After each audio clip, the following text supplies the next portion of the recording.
Hello दोस्तों, स्वागत है आपका आज की डिजिटल क्लास के अंदर।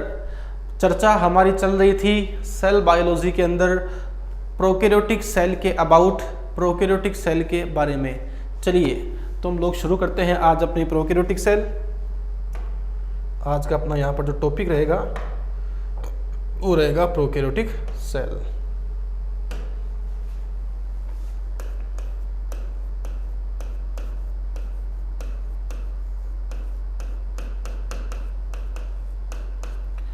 प्रोकैरियोटिक सेल, आइए करते हैं इसके बारे में चर्चा।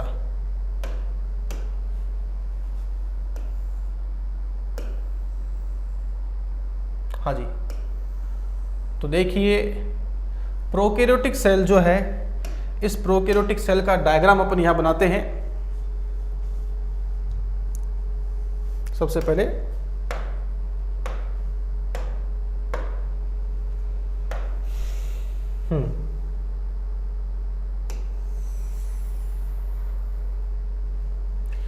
ये सब अपने पास यहां पर क्या है, प्रोकैरियोटिक सेल है।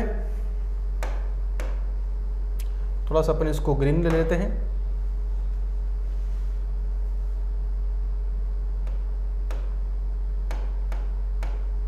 चलिए, प्रोकैरियोटिक सेल है।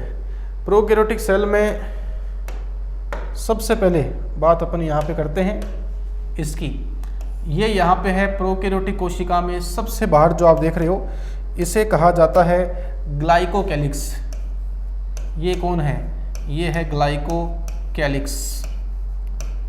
अर्थात कहने का मतलब ये है कि प्रोकैरियोटिक कोशिका में सबसे बाहरी जो परत है उसे कहा जाता है ग्लाइकोकैलिक्स। उसके बाद में बात करते हैं अगली परत का, नेक्स्ट लेयर।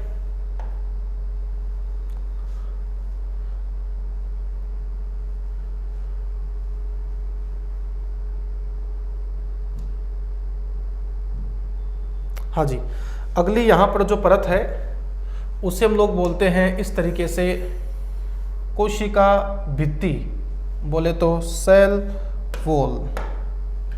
ये सब यहाँ पे कौन है? ये यहाँ पे है सेल वॉल। ये है कोशिका भित्ति। तो प्रोकैरियोटिक कोशिका में सबसे बाहर ग्लाइकोकैलिक्स, उसके बाद में कोशिका भित्ति, सेल वॉल, और सेल वॉल के बाद में अगर अपन यहां पे कंडीशन देखें, सॉरी,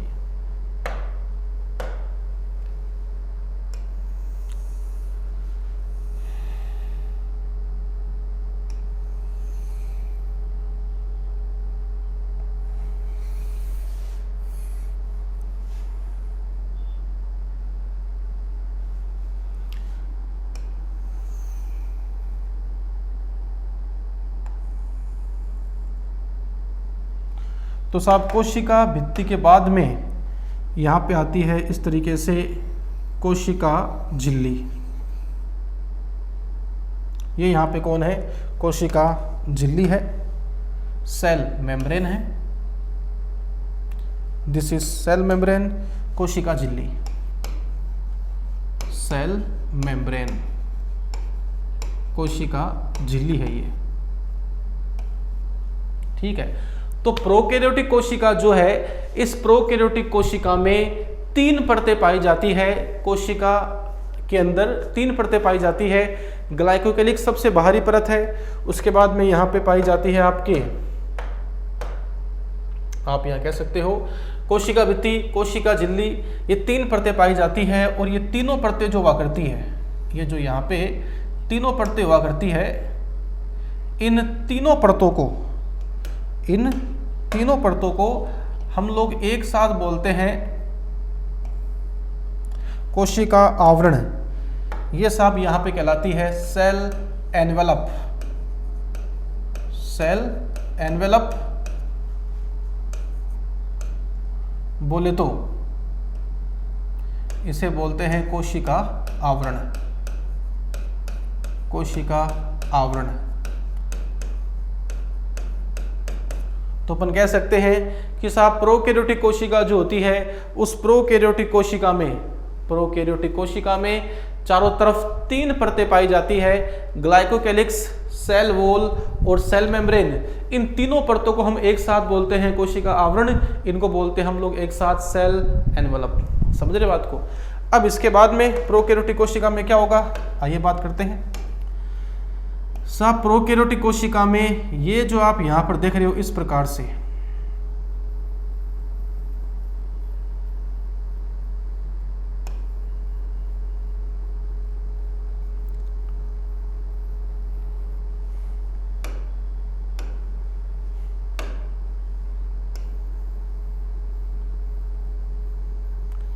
ये यहां पे पाया जाता है इस प्रकार से डीएनए।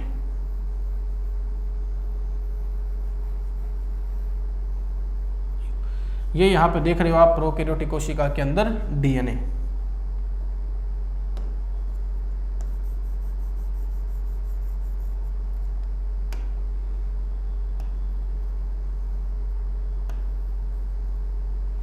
ये प्रोकैरियोटिक कोशिका में डीएनए है और एक डीएनए जो है वो प्रोकैरियोटिक कोशिका में इस तरीके से हुआ करता है।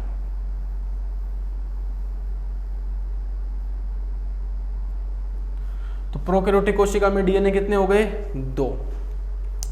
प्रोकैरियोटिक कोशिका में ये जो आप यहाँ पे डीएनए देख रहे हो, ये डीएनए, इसे कहा जाता है क्रोमोसोमल डीएनए। ये क्या है साहब, ये है क्रोमोसोमल डीएनए। इसे बोलते हैं हिंदी में गुणसूत्रीय डीएनए, क्रोमोसोमल डीएनए, और इसे ही हम लोग बोलते हैं न्यूक्लियोइड। ये क्या यहाँ पर, ये यहाँ पे है न्यूक्लियोइड। तो कहने का मतलब क्या है, कहने का मतलब यहाँ पर यह है कि प्रोकैरियोटिक कोशिका जो होती है, प्रोकैरियोटिक कोशिका जो होती है, उस प्रोकैरियोटिक कोशिका को, उस प्रोकैरियोटिक कोशिका को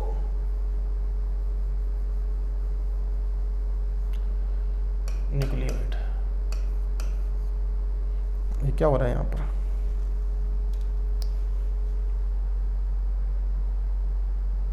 हाँ जी,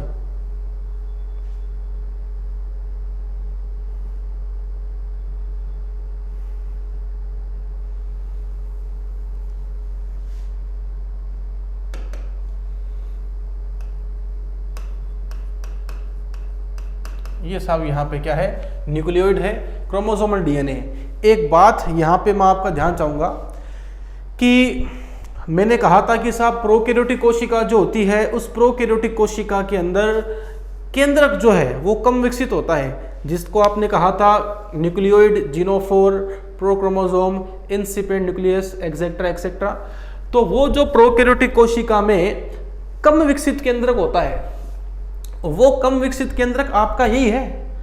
ये जो यहाँ पे आप देख रहे हो केंद्रक के नाम पर प्रोकैरियोटिक कोशिका में बस ये डीएनए है जो कि क्रोमोसोमल डीएनए है, यही तो केंद्रक है, यही कम विकसित केंद्रक है, यही यहाँ पे है न्यूक्लियोइड। तो कहने का मतलब क्या हुआ, कहने का मतलब ये है कि प्रोकैरियोटिक कोशिका में क्रोमोसोमल डीएनए पाया जाता है जिसे हम लोग बोलते हैं न्यूक्लियोइड, अर्थात ये प्रोकैरियोटिक कोशिका का केंद्रक हुआ।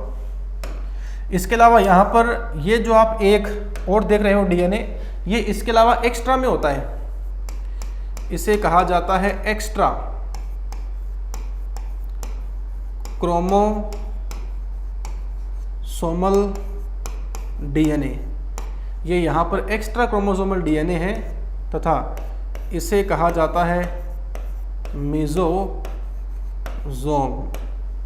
इसे कहा जाता है मेसोसोम। समझ रहे हो बात को, ये यहाँ पे सीन है। तो प्रोकैरियोटिक कोशिका में डीएनए एक होते हैं, 2 होते हैं। प्रोकैरियोटिक कोशिका में डीएनए एक भी हो सकता है और 2 भी हो सकता है। याद रखना, ये जो क्रोमोसोमल डीएनए है ये तो मेन डीएनए है, ये तो होगा ही होगा। प्लाज्मिड जो है वो कुछ प्रोकैरियोटिक कोशिका में होता है और कुछ प्रोकैरियोटिक कोशिका में प्लाज्मिड नहीं होता। तो अपन यहाँ पे कह सकते हैं कि प्रोकैरियोटिक कोशिका में क्रोमोसोमल डीएनए होता है। दोबारा सुन लो, प्रोकैरियोटिक कोशिका में केंद्रक के नाम पर बस ये सिर्फ डीएनए ही है। ये तो यहाँ पे इसका क्रोमोसोमल डीएनए है और ये क्या है, इसका केंद्रक है। और इस क्रोमोसोमल डीएनए के अलावा जो यहाँ पर एक एक्स्ट्रा डीएनए होता है, ये एक्स्ट्रा डीएनए यहाँ पे क्या कहलाता है, सॉरी ये क्या लिख दिया मैंने, ये जो यहाँ पे एक्स्ट्रा डीएनए है ये क्या कहलाता है, ये सब यहाँ पे कहलाता है एक तरीके से प्लाज्मिड, पता नहीं दिमाग कोई और कहीं होगा, इसे हम लोग बोलते हैं साहब प्लाज्मिड। ये वेरी इंपॉर्टेंट है, ये यहाँ पे प्लाज्मिड कहलाता है। और अगर आप बात करते हो मेजोसोम की, तो साहब ये यहाँ पे कौन है, this is mesosome, infolding of cell membrane, ये मेजोसोम है। ठीक है, ये कोई गलती से मैंने यहाँ पे ऊपर नीचे लिख दिया था। तो अपन यहाँ पे कह सकते हैं कि साहब जो प्रोकैरियोटिक कोशिका होती है, उस प्रोकैरियोटिक कोशिका के अंदर, उस प्रोकैरियोटिक कोशिका के अंदर डीएनए दो होते हैं। एक तो यहाँ पे है क्रोमोसोमल डीएनए और एक यहाँ पे पाया जाता है एक्स्ट्रा क्रोमोसोमल डीएनए। जो यहाँ पे एक्स्ट्रा क्रोमोसोमल डीएनए है उसका नाम क्या होता है, प्लाज्मिड। मेजोसोम क्या है बताता हूँ मैं आपको।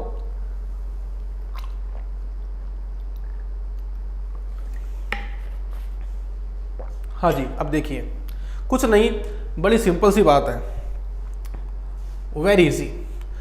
यहाँ पर ये आप देख रहे हो कोशिका झिल्ली, ये कोशिका झिल्ली है।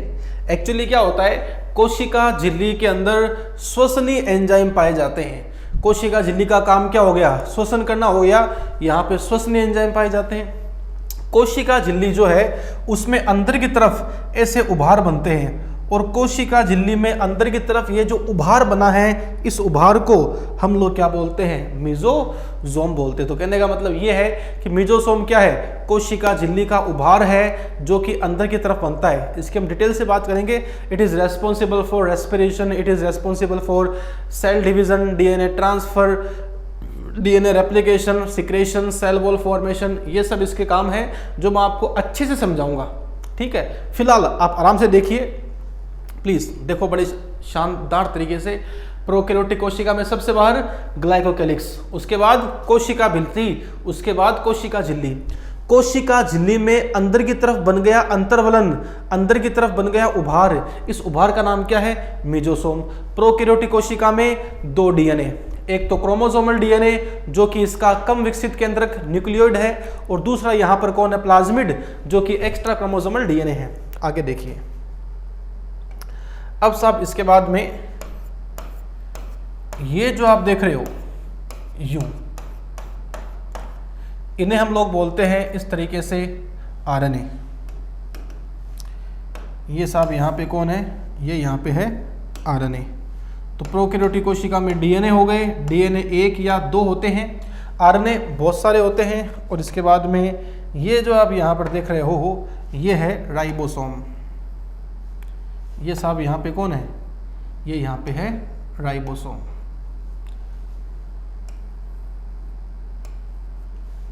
ये राइबोसोम है इस तरीके से।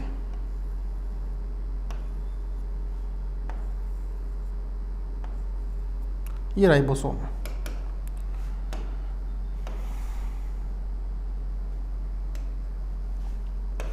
This is ribosome.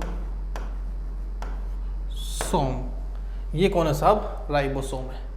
आगे देखिए, अब जो अपने पास प्रोकैरियोटिक कोशिका है, इसमें हम एक चीज यहाँ और देख लेते हैं। देखो होता है इसमें क्या है बेसिकली, कि प्रोकैरियोटिक कोशिका जो होती है ना, उस प्रोकैरियोटिक कोशिका के अंदर आप जरा ध्यान से इस चीज को देखो। ये स्थान है कोशिका भित्ति और कोशिका झिल्ली के बीच का। इसे साहब कहा जाता है पेरिप्लाज्मिक स्पेस। ये है पेरिप्लाज्मिक स्पेस।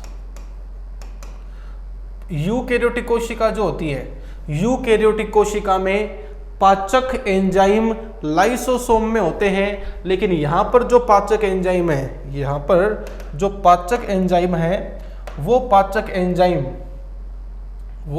एंजाइम पाए जाते हैं यहां पर। ये देखो साहब, यहां पर क्या है, पाचक एंजाइम है। ये पाचक एंजाइम भरे हैं, और कहां भरे हैं पाचक एंजाइम, ये साहब पाचक एंजाइम जो है भरे हैं कोशिका भित्ति और कोशिका झिल्ली के बीच में। ये यहां पाचक एंजाइम भरे हैं। अब जरा गौर से देखो, कहां भरे हैं पाचक एंजाइम, कोशिका भित्ति और कोशिका झिल्ली के बीच में। और इस स्थान का नाम क्या है, पेरिप्लाज्मिक स्पेस। ये साहब यहां पर पाचक एंजाइम है। तो मेरे कहने का मतलब ये है कि प्रोकैरियोटिक कोशिका में कोशिका भित्ति और कोशिका झिल्ली के बीच का ये जो स्थान है, कोशिका भित्ति और कोशिका झिल्ली के बीच का जो स्थान है, इस स्थान को हम लोग बोलते हैं पेरिप्लाज्मिक स्पेस। और इस स्थान में ये जो आप देख रहे हो क्या भरे हैं, ये यहाँ पर पाचक एंजाइम भरे हैं, अर्थात ये स्थान लाइसोसोम के समान है, लाइसोसोम के समान काम करता है, अर्थात पेरिप्लाज्मिक स्पेस लाइसोसोम के समवर्ती हो गया, एनालोगस हो गया। फिर देखो यहाँ पर कोशिका झिल्ली आती है। याद रखना, कोशिका झिल्ली जो होती है उस कोशिका झिल्ली में श्वसनीय एंजाइम होते हैं। देखो दो प्रकार के एंजाइम हैं, पाचक एंजाइम और श्वसन वाले एंजाइम। पाचक एंजाइम तो पेरिप्लाज्मिक स्पेस में है, कोशिका भित्ति और कोशिका झिल्ली के बीच में है। श्वसनीय एंजाइम किसी के बीच में नहीं है, श्वसनीय एंजाइम तो कोशिका झिल्ली के अंदर होते हैं। बात समझ रहे हैं? तो कोशिका झिल्ली का काम क्या हो गया, श्वसन करना, और श्वसन करना काम यूकैरियोटिक में माइटोकॉन्ड्रिया का होता है, अर्थात कोशिका झिल्ली और कोशिका झिल्ली का ये उभार है जिसको आप लोग बोलते हो मिजोसोम। ये मिजोसोम क्या है, ये मिजोसोम जो है बेसिकली आप कह सकते हो माइटोकॉन्ड्रिया के समरूप है। तो पेरिप्लाज्मिक स्पेस तो हो गया लाइसोसोम के समवर्ती, और मिजोसोम हो गया, कोशिका झिल्ली हो गई माइटोकॉन्ड्रिया के समवर्ती। ये लिखाऊंगा मैं आपको, अभी सिर्फ मैंने आपको बताया है एक बार। हाँ जी, ये यहाँ पे कंडीशन पाई जाती है। आगे देखते हैं। अब इसके बाद में ये यहाँ पर कुछ विशेष संरचना है इस तरीके से, और ये जो आप यहाँ पर विशेष संरचना देख रहे हो, ये जो आप यहाँ पर विशेष संरचना देख रहे हो, इस विशेष संरचना को अपन कह सकते हैं फ्लैजिला। ये साहब यहाँ पर फ्लैजिला है। फ्लैजिला बोले तो कशाभिका। ये कौन है, ये कशाभिका है, ये फ्लैजिला है। ये यहाँ पे कंडीशन है। ओके, और याद रखना प्रोकैरियोटिक में फ्लैजिला होता है, सीलिया कभी नहीं होता, पक्षमाभ कभी नहीं होते, केवल कशाभ होते हैं। अब मैं आपको इस प्रोकैरियोटिक सेल का जो एक्सप्लेनेशन है वो एक्सप्लेन कर देता हूँ। ओके, शुरू करते हैं अपने। सबसे पहले अपन बात करते हैं प्रोकैरियोटिक सेल में सबसे बाहर से आते हैं अपन। ओके, ग्लाइकोकैलिक्स, यहाँ से बात शुरू करते हैं। ग्लाइकोकैलिक्स,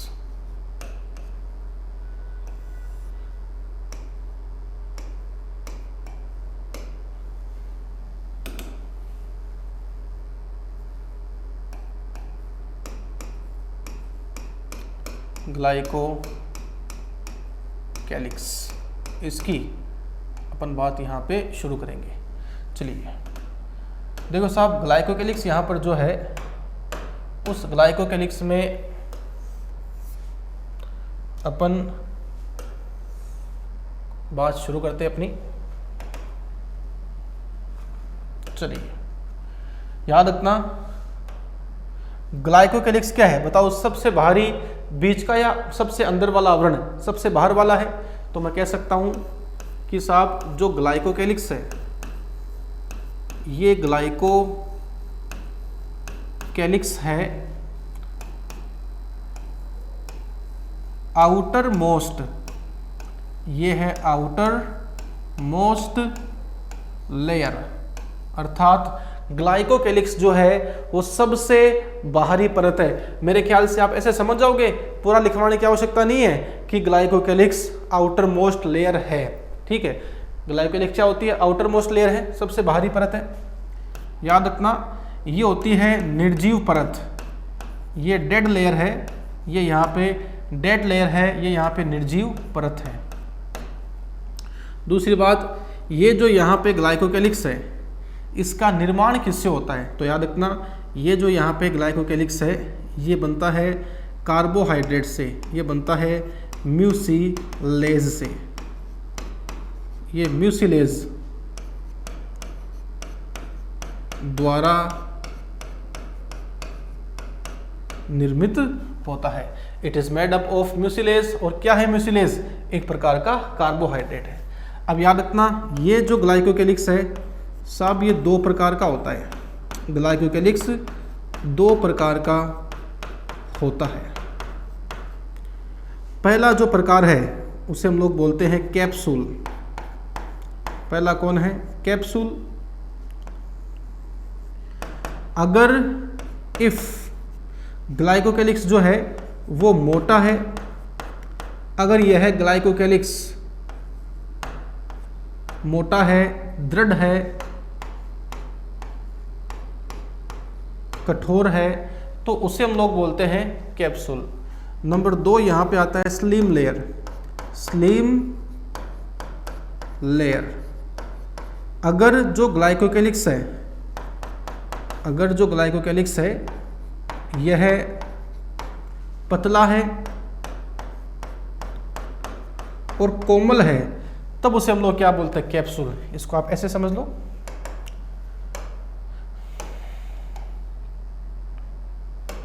जैसे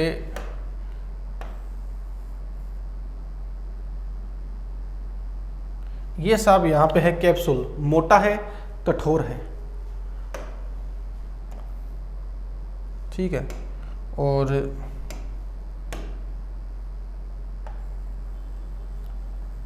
ये यहाँ पे स्लिम लेयर।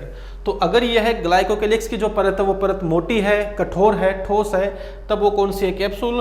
और अगर ग्लाइकोकेलिक्स पतला है, लचीला है, कोमल है, तब ये यहाँ पे क्या कहलाता है? स्लाइम लेयर कहलाता है। ये बात अपनी यहाँ पे है ग्लाइकोकेलिक्स के बारे में। चलिए ग्लाइकोकेलिक्स के बाद बात करते हैं अगली परत कोशिका भित्ति के बारे में।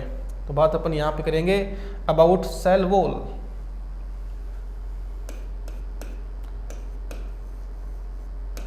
सेल वॉल बोले तो कोशिका भित्ति। सेल वॉल, कोशिका भित्ति, इसकी अपन यहां पे चर्चा करते हैं। देखिए कोशिका भित्ति यहां पर जो है, सेल वॉल यहां पर जो है, उसकी हम चर्चा करेंगे सबसे पहले। तो याद रखना कोशिका भित्ति जो है ये याद करो बीच में थी, बाहर ग्लाइकोकेलिक्स, अंदर कोशिका झिल्ली, बीच में थी कोशिका भित्ति। तो ये यहाँ पे हो गई मिड लेयर। मिड लेयर का मतलब बीच में पाई जाती है, मिड लेयर है। याद रखना कोशिका भित्ति जो है प्रोकैरियोटिक कोशिका में, बैक्टीरिया में, बैक्टीरिया प्रोकैरियोटिक कोशिका ही है। अगर एग्जाम में क्वेश्चन बैक्टीरिया के नाम से आ जाए, इसका मतलब वो आपको प्रोकैरियोटिक के बारे में पूछ रहा है, क्योंकि बैक्टीरिया ही तो प्रोकैरियोटिक कोशिका है, इसका मुख्य मेंबर है। तो बैक्टीरिया में या मैं कहूँ प्रोकैरियोटिक कोशिका में जो कोशिका भित्ति है, इस कोशिका भित्ति का निर्माण किससे होगा? तो कोशिका भित्ति का जो निर्माण है ये होता है पेप्टाइडोग्लाइकन से। पेप्टाइडोग्लाइकन से, इस पेप्टाइडोग्लाइकन से बनता है। और पेप्टाइडोग्लाइकन का दूसरा नाम होता है म्यूरिन। इसका दूसरा नाम क्या? म्यूरिन। तो निर्माण बराबर पेप्टाइडोग्लाइकन से, म्यूरिन से, एक ही बात है। याद रखना ये जो पेप्टाइडोग्लाइकन है, ये पेप्टाइडोग्लाइकन दो चीज से बनता है। पेप्टाइडोग्लाइकन दो पदार्थों से बनता है पेप्टाइडोग्लाइकन।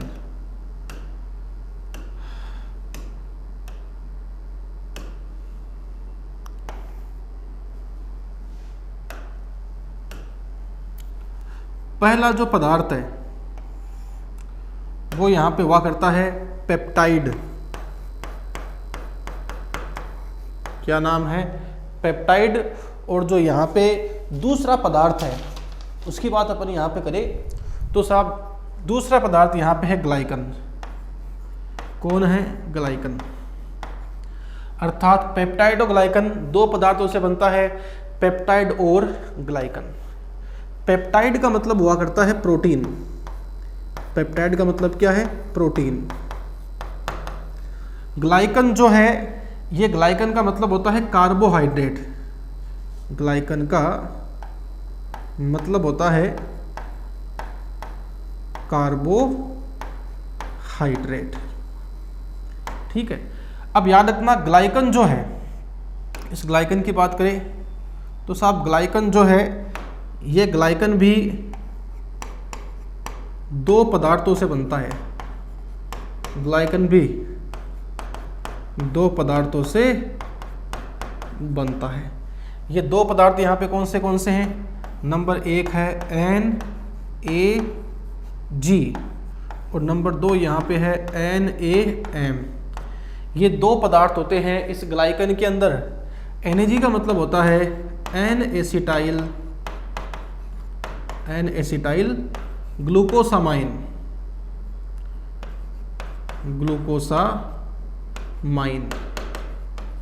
और जो NaM है इसका मतलब है N-एसिटाइल म्यूरामिक एसिड। ठीक है, ये यहाँ पे है कोशिका भित्ति। तो कोशिका भित्ति जो है वो साहब क्या है? तो कोशिका भित्ति जो है, ये कोशिका भित्ति मध्य परत है। इसका निर्माण किससे होगा? पेप्टाइडोग्लाइकन से, जिसका दूसरा नाम क्या है? म्यूरिन। यह है पेप्टाइडोग्लाइकन, यह है म्यूरिन। दो पदार्थों से बनता है। पहला पदार्थ होता है पेप्टाइड मतलब प्रोटीन, दूसरा पदार्थ है ग्लाइकन मतलब कार्बोहाइड्रेट। ग्लाइकन के अंदर भी दो पदार्थ होते हैं, एक तो NaG और दूसरा यहाँ पर कौन है? NaM। ये सब यहाँ पे कोशिका भित्ति की बात है। अब कोशिका भित्ति जो है उसका काम क्या है? कोशिका भित्ति, ग्लाइकोकेलिक्स, ये सब मृत संरचना है। ठीक है, इनका काम क्या वो देखते हैं अपन। तो कोशिका भित्ति मिड लेयर है और ये मृत संरचना है, ये मृत परत है और इसका जो कार्य है वो सुरक्षा प्रदान करना है। तो कोशिका भित्ति क्या हो गई? कोशिका भित्ति एक सुरक्षात्मक परत हो गई, एक मृत परत हो गई, मध्य परत हो गई। ठीक है साहब, ये यहाँ पे कंडीशन अपने सामने है कोशिका भित्ति के बारे में। तो कोशिका भित्ति किससे बनती है? पेप्टाइडोग्लाइकन से बनती है। ये यहाँ पे आप विशेष रूप से ध्यान रखना, महत्वपूर्ण है कि बैक्टीरिया में या जो प्रोकैरियोटिक कोशिका है उसमें कोशिका भित्ति किससे बनती है? पेप्टाइडोग्लाइकन से बनती है। चलिए आगे बात करते हैं कोशिका भित्ति के बाद नेक्स्ट कोशिका झिल्ली के बारे में। चलिए बात शुरू करते हैं अपनी कोशिका झिल्ली के बारे में। लेकिन कोशिका झिल्ली जो है, याद रखना, वो मृत नहीं है।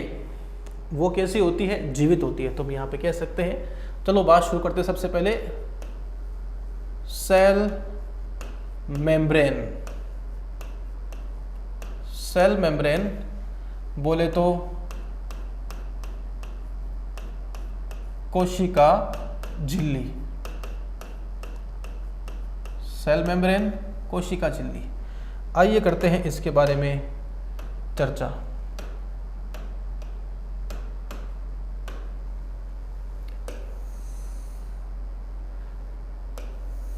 सेल मेम्ब्रेन, कोशिका झिल्ली।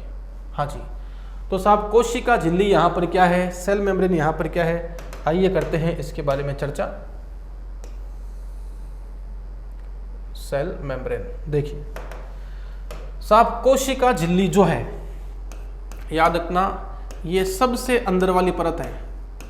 तो ये हो गई इनर मोस्ट, सबसे अंदर वाली, इनर मोस्ट लेयर, सबसे आंतरिक परत।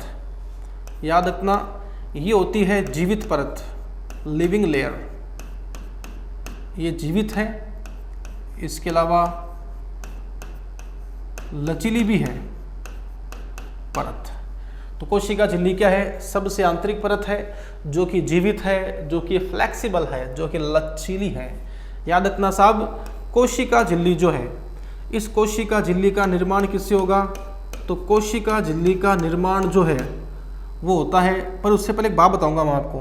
कोशिका झिल्ली किसी को भी हो, प्रोकैरियोटिक कोशिका की कोशिका झिल्ली हो या प्रोकैरियोटिक कोशिका के अलावा यूकैरियोटिक कोशिका की कोशिका झिल्ली हो, पादप, जंतु, कवक, किसी की भी कोशिका झिल्ली हो, हर कोशिका झिल्ली एक जैसी होती है, उसकी संरचना, उसके घटक एक जैसी होती है। तो हम यहाँ पे कह सकते हैं सबसे पहले कि साहब सेल मेम्ब्रेन जो है, ये सेल मेम्ब्रेन प्रोकैरियोटिक सेल तथा यूकैरियोटिक सेल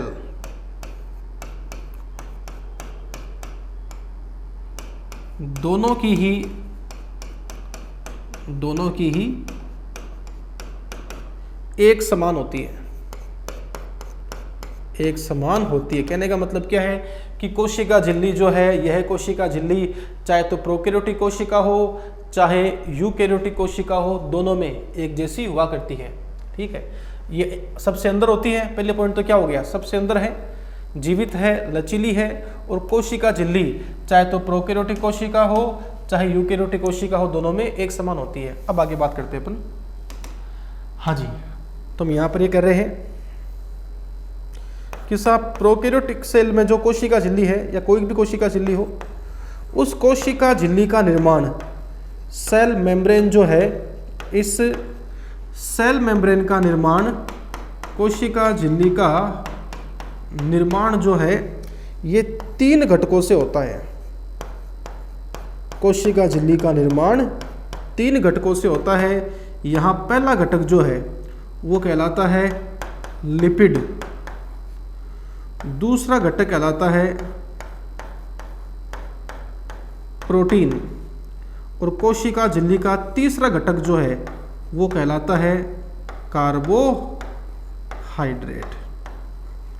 तो कहने का मतलब क्या है कि साहब कोशिका झिल्ली का निर्माण 3 घटक से होता है, लिपिड, प्रोटीन और कार्बोहाइड्रेट। याद रखना, लिपिड की जो मात्रा है ये हुआ करती है लगभग 30% से 40%, प्रोटीन की मात्रा हुआ करती है 50% से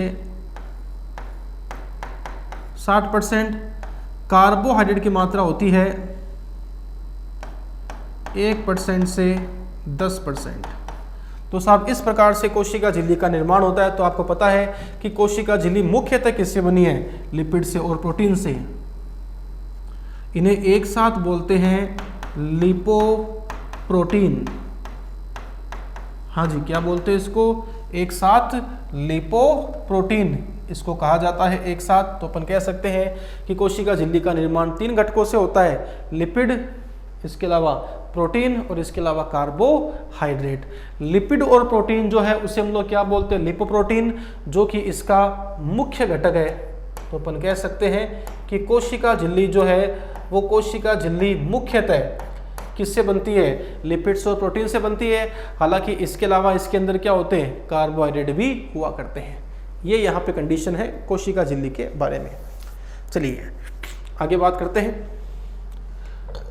अब साहब कोशिका झिल्ली जो है, कोशिका झिल्ली जो हुआ करती है उसमें अपन एक बात यहाँ पे कर सकते हैं कि कोशिका झिल्ली में उभार पाए जाते हैं। जरा गौर से देखो आप डायग्राम, ये साहब यहाँ पे क्या है, इस तरीके से देखिए, ये यहाँ पे क्या थी, कोशिका झिल्ली, और देखो कोशिका झिल्ली में क्या बन गया, उभार। और कोशिका झिल्ली का ये जो आप यहाँ उभार देख रहे हो, इस उभार का नाम क्या है, मेसोसोम। ऐसा क्यों हुआ, क्योंकि साहब कोशिका झिल्ली में श्वसन के एंजाइम पाए जाते हैं, और अगर कोशिका झिल्ली में उभार बन जाएंगे तो कोशिका झिल्ली में उभार के बनने से, कोशिका झिल्ली में उभार के बनने से कोशिका झिल्ली का सतह क्षेत्रफल बढ़ जाएगा, अर्थात कोशिका झिल्ली में पाए जाने वाले श्वसनीय एंजाइम भी बढ़ जाएंगे, जिससे कोशिका झिल्ली ज़्यादा श्वसन करेगी, जिससे ज़्यादा ऊर्जा बनती है। ठीक है, ये यहाँ पे राज है मेसोसोम के होने का।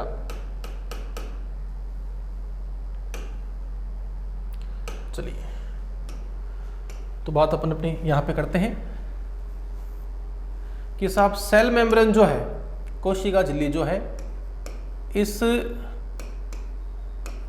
कोशिका झिल्ली में, सेल मेम्ब्रेन में, कोशिका झिल्ली में इनफोल्डिंग होती है। क्या होती है, इनफोल्डिंग। इनफोल्डिंग को बोलते हैं हिंदी में अंतर्वलन।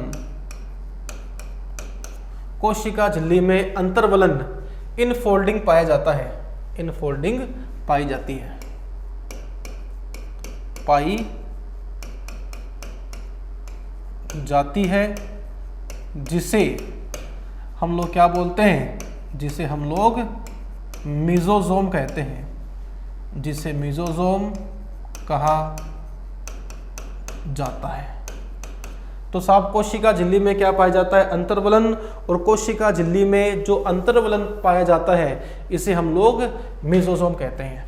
ये आगे याद रखना, ऐसा क्यों हुआ, ऐसा इसलिए होता है कि साहब मेसोसोम के होने से, मेसोसोम के होने से सेल मेम्ब्रेन, सीएम मतलब असोगल नहीं है, सीएम मतलब सेल मेम्ब्रेन के होने से सेल मेम्ब्रेन का सतह क्षेत्रफल बढ़ जाता है, जिससे सेल मेम्ब्रेन में पाए जाने वाले, सेल मेम्ब्रेन में पाए जाने वाले श्वसनीय एंजाइम भी बढ़ जाते हैं।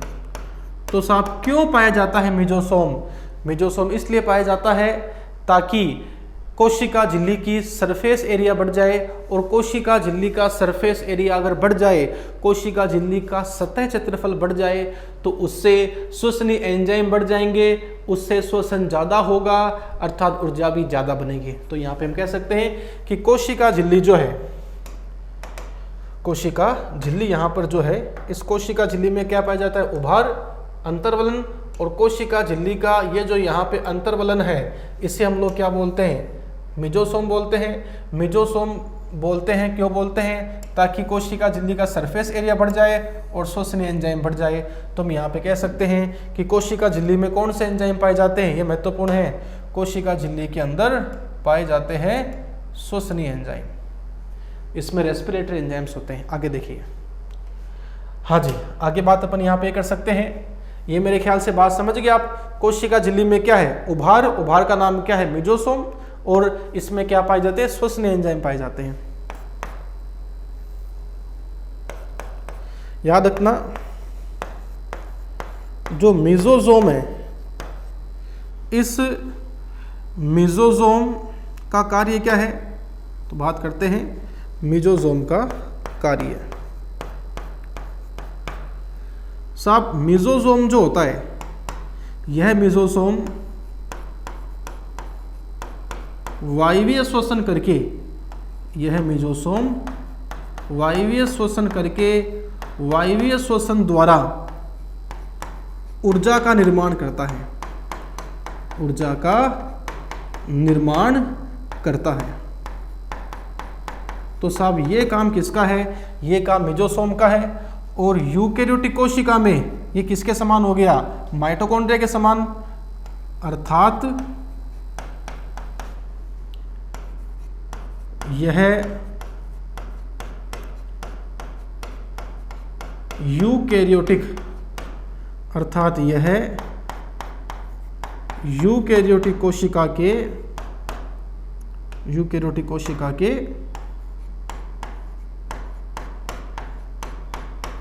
माइटोकॉन्ड्रिया, यूकेरियोटिक कोशिका के माइटोकॉन्ड्रिया के समान है, माइटोकॉन्ड्रिया के समान है, समवर्ती है।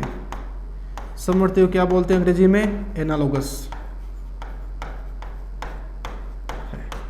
ये यहाँ पे सबसे महत्वपूर्ण पंक्ति है कि मेसोसोम जो है भाई, कोशिका झिल्ली में श्वसनीय एंजाइम है, तो मेसोसोम के अंदर भी क्या होगा, श्वसनीय एंजाइम, क्योंकि उभार तो कोशिका झिल्ली का है। अर्थात मेसोसोम का कार्य है स्वायवीय श्वसन द्वारा ऊर्जा का निर्माण करना, और मेसोसोम वायवीय श्वसन के द्वारा ऊर्जा का निर्माण करता है। ये काम यूकेरियोटिक कोशिका में माइटोकॉन्ड्रिया का है, अर्थात ये क्या है, माइटोकॉन्ड्रिया के समवर्ती है। इस बात पे आप ध्यान देना, ये काफी महत्वपूर्ण पंक्ति है।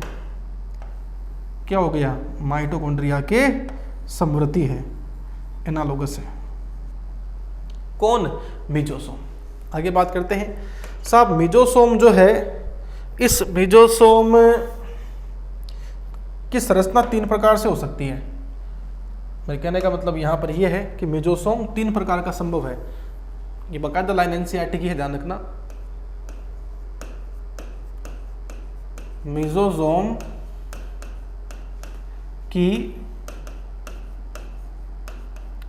संरचना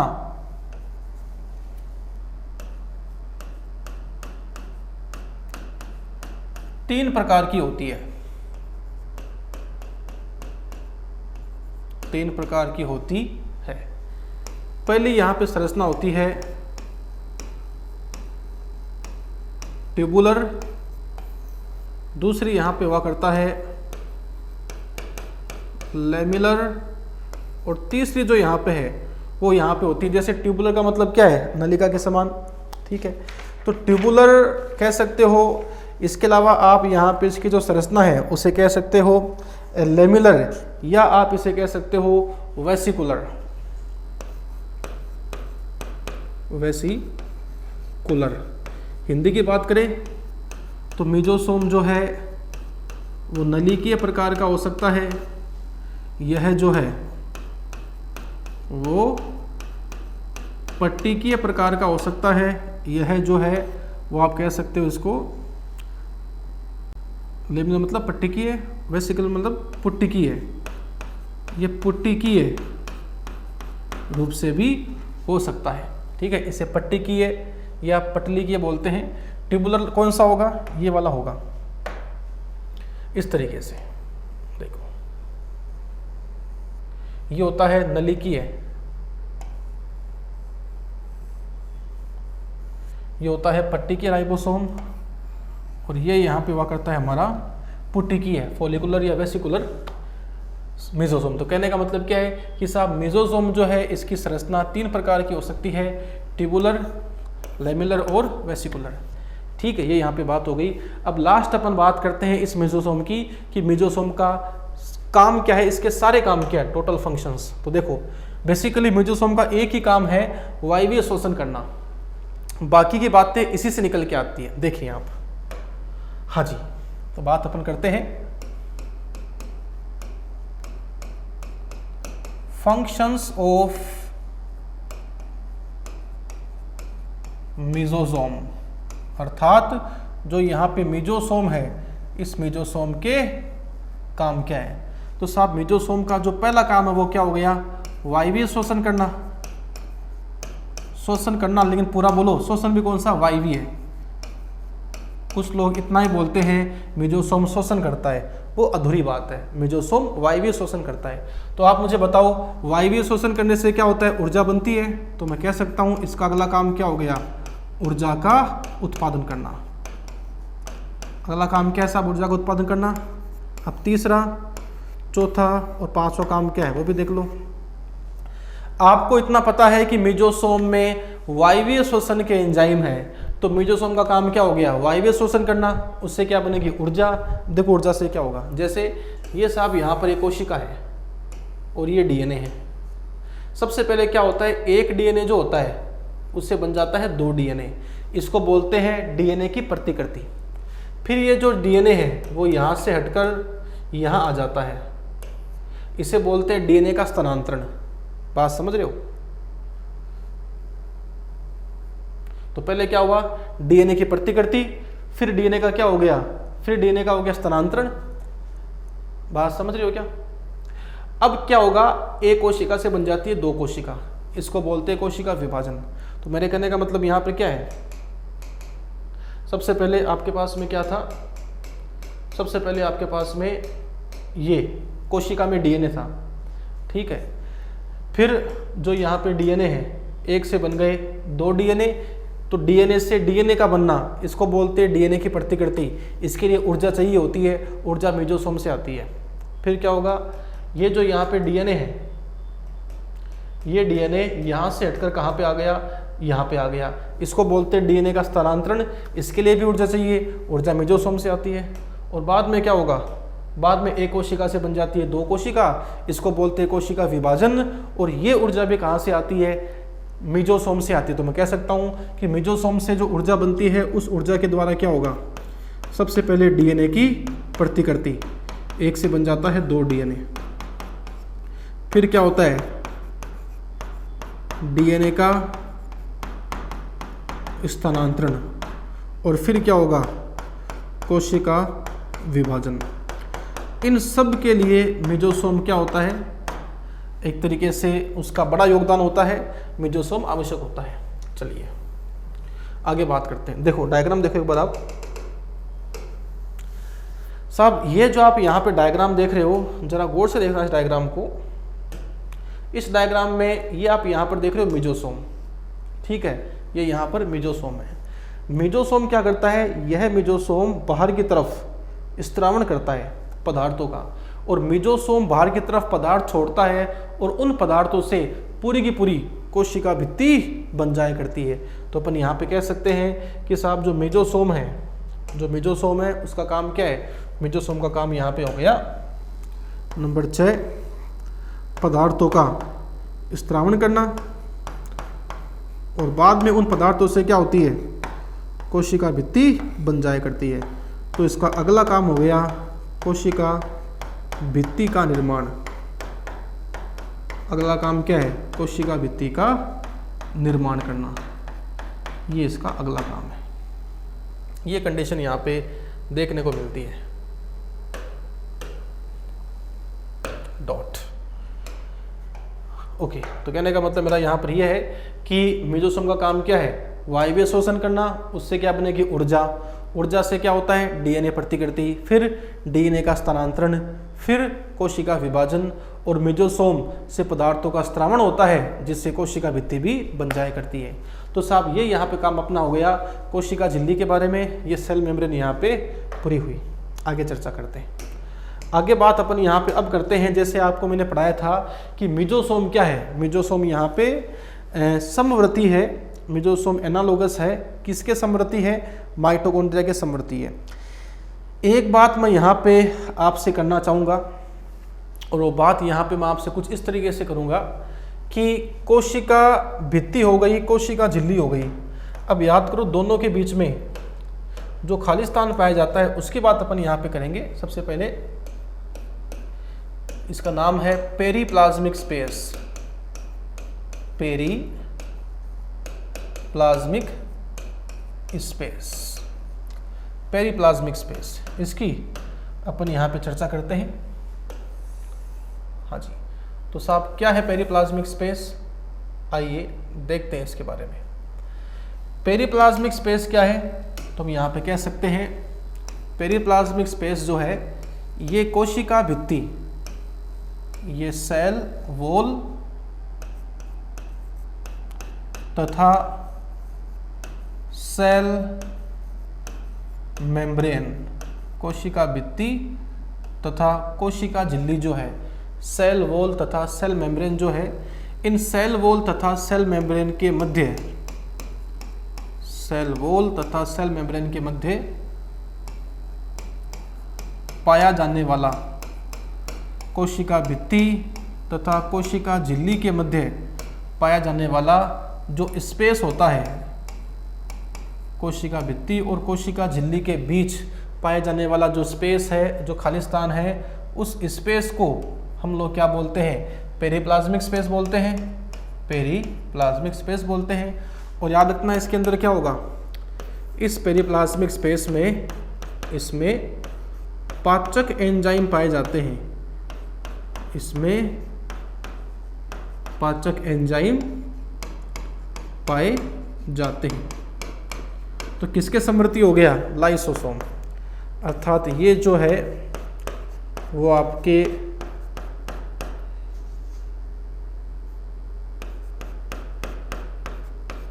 यूकैरियोटिक कोशिका के, ये जो है वो यूकैरियोटिक कोशिका के समवर्ती हो गया, अर्थात यूकैरियोटिक कोशिका के समान हो गया। समझ रहे बात को, ये यहाँ पे बात अपने किसके बारे में है, ये बात अपने यहाँ पे है पेरीप्लाज्मिक स्पेस के बारे में, कि पेरीप्लाज्मिक स्पेस क्या है, पेरीप्लाज्मिक स्पेस जो है वो कोशिका भित्ति और कोशिका झिल्ली के बीच मिलने वाला स्थान, ये बात हो गई अपनी। इसमें क्या पाए जाते हैं, इसमें पाचक एंजाइम पाए जाते हैं, और ये किसके समवर्ती है, ये यूकैरियोटिक कोशिका के लाइसोसोम जो है उस लाइसोसोम के समवर्ती है, यूकैरियोटिक कोशिका के, यूकैरियोटिक कोशिका के लाइसोसोम सोम के समवर्ती है। मतलब लाइसोसोम भी क्या करता है, पाचन करता है, और ये भी क्या करता है, पाचन करता है। डॉट। ये काम यहाँ पर किसका है, पेरिप्लाज्मिक स्पेस का है। अब पेरिप्लाज्मिक स्पेस की बात अपनी यहाँ पे हो गई, मतलब अपनी बात हो गई आवरण की। अब एक बात मैं आपसे यहाँ पे करना चाहूँगा कि जो कोशिका आवरण है, याद करो प्रोकैरियोटिक कोशिका आवरण में 3 परतें होती है। कोशिका आवरण में 3 परतें पाई जाती है, ग्लाइकोकेलिक्स, कोशिका भित्ति और कोशिका झिल्ली। अर्थात प्रोकैरियोटिक कोशिका में कोशिका आवरण कैसा हो गया, ये बात अपन यहाँ पे करें।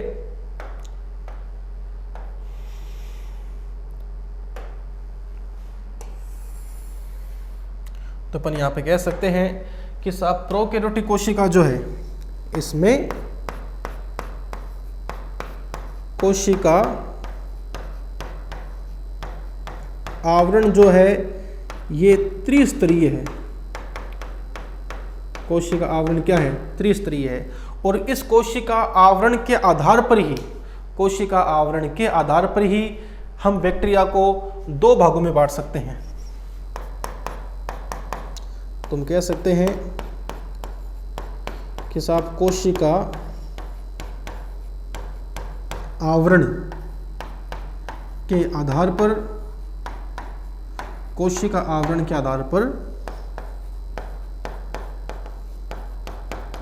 बैक्टीरिया को 2 भागों में, बैक्टीरिया को 2 वर्गों में बांटा गया है। इनमें से जो यहाँ पर पहला वर्ग है, और जो दूसरा वर्ग है, दोनों की बात अपन यहाँ पे करेंगे। इनमें से साहब जो पहला वर्ग है उसे हम लोग बोलते हैं नंबर 1 ग्राम पॉजिटिव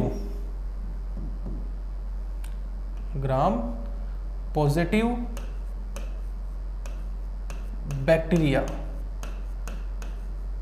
और दूसरी यहाँ पर जो कैटेगरी है उसका नाम है ग्राम नेगेटिव बैक्टीरिया। तो साहब कहने का मतलब मेरा यहाँ पर ये हुआ कि एक तो यहाँ पर कौन है, ग्राम पॉजिटिव बैक्टीरिया, और दूसरी कैटेगरी कौन सी है, तो साहब दूसरी यहाँ पर जो कैटेगरी है वो है ग्राम नेगेटिव बैक्टीरिया। तो कहने का मतलब ये है कि जो अपने पास में कंडीशन है बैक्टीरिया की, बैक्टीरिया 2 प्रकार के होते हैं, ग्राम पॉजिटिव बैक्टीरिया और ग्राम नेगेटिव बैक्टीरिया।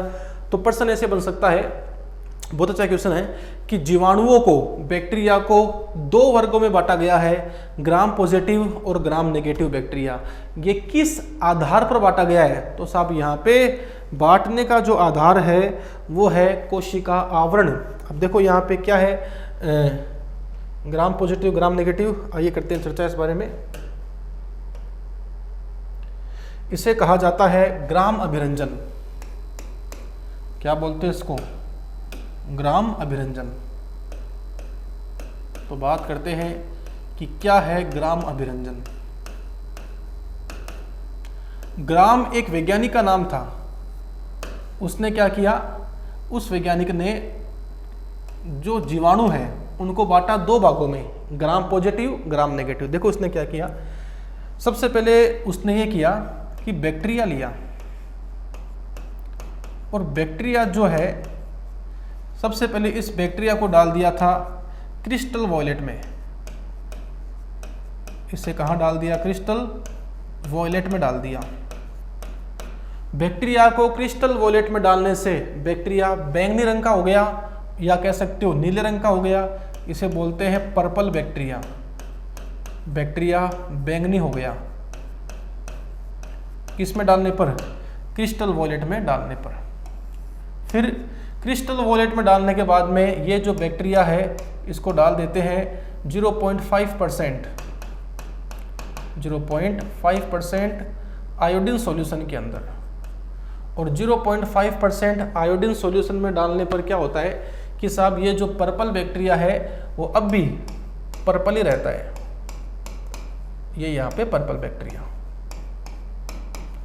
अब देखो आपने इस बैक्टीरिया को 2 विलियन में डाल दिया, पहले क्रिस्टल वॉलेट में, फिर डाल दिया हमने आयोडीन सॉल्यूशन में। तो अब क्या होता है कि बैक्टीरिया पर केमिकल बहुत ज़्यादा चढ़ गया, तो माइक्रोस्कोप से देखने पर आपको ये साफ दिखाई नहीं देता है, ज़्यादा केमिकल हो गया। तो अगर केमिकल ज़्यादा नहीं है तब तो ठीक है, अगर ज़्यादा केमिकल हो जाए तो एक बार आप इसको पानी से साफ कर लेना ताकि एक्स्ट्रा केमिकल बाहर निकल जाए। तो हम इसको वॉश कर लेते हैं पानी से, ठीक है। इसको हम डिस्टिल वाटर से वॉश कर लेते हैं, साफ कर लेते हैं। तो डिस्टिल वाटर से साफ कर लिया तो बैक्टीरिया तो पर्पल ही है, बस खाली उसका एक्स्ट्रा केमिकल बाहर निकाला है। अब क्या होता है, ये जो पर्पल बैक्टीरिया है इसको आप डाल दो एल्कोहल में। अब इसको वॉश कर लो, वॉश बाई, या इसको आप वॉश कर सकते हो वॉश थ्रू।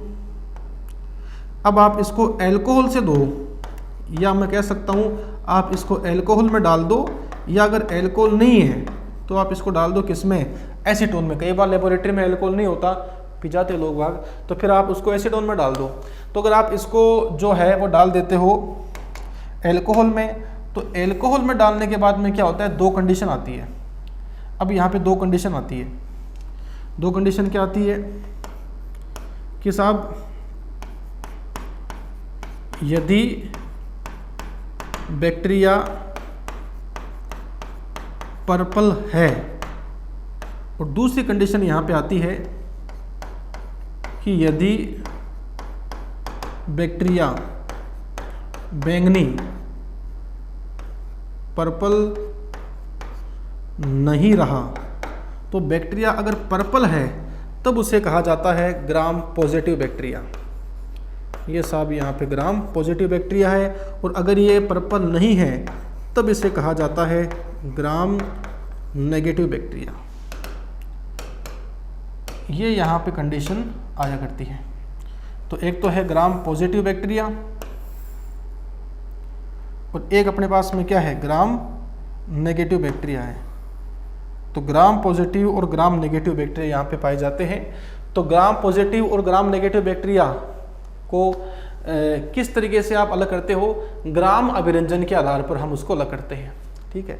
अब होता क्या एक्चुअली कि ग्राम नेगेटिव में क्या होता है कि कोशिका भित्ति के ऊपर एक एक्स्ट्रा परत पाई जाती है, उसको बोलते हैं लिपोपोलीसेकेराइड। तो हम यहाँ पे कह सकते हैं कि साहब अंतर किस आधार पर है, कोशिका आवरण के आधार पर है। जैसे ऐसे,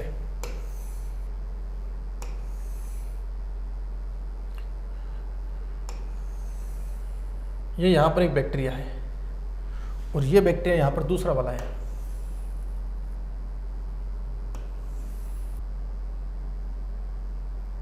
यूं तो देखो ये अपने पास में है कौन सा, ये अपने पास में है ग्राम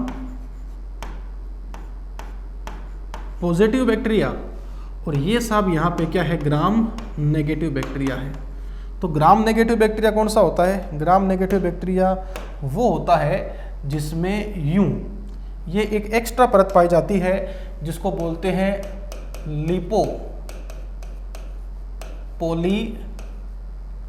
लिपोपोलीसेकेराइड